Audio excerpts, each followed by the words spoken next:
नमस्कार, मी सहयोगिता आणि आपण पाहता चाळीसगाव डांगांची ओळख सुराज्य मराठी। पाहुयात आजची घडामोड।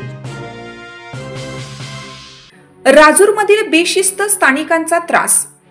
अकोली तालुक्यातील पश्चिम भागातील चाळीसगाव डांगांची बाजारपेठ समजल्या जाणाऱ्या राजूरकरांना खरोखर त्रास सहन करावा लागत आहे। नुकतेच महसूल विभागाने अप्पर तहसीलदार कार्यालय म्हणून राजूरची निवड केली।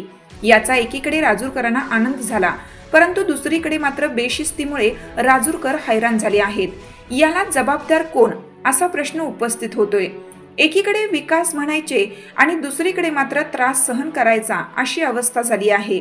काल राजूरमध्ये बाहेरून आलेल्या काही गावगुंडांनी गावातील तरुणाला मारहाण केली।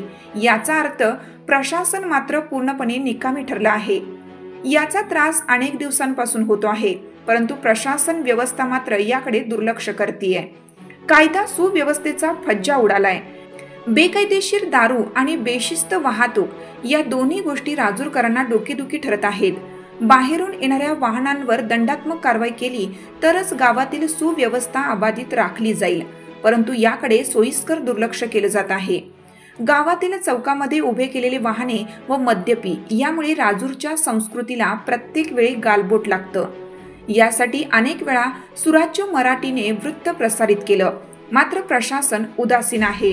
राजूर गावची एक परंपरा आहे, अतिथी देवो भव, परंतु ही परिस्थिती बदलण्यासाठी सर्व राजूरकरांच्या वतीनं आंदोलन केलं जाईल असं मत व्यक्त केलं जात आहे।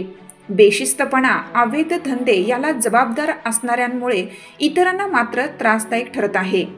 सुराज्य मराठीकरिता प्रतिनिधी अजय पवार, राजूर, अहिल्यानगर।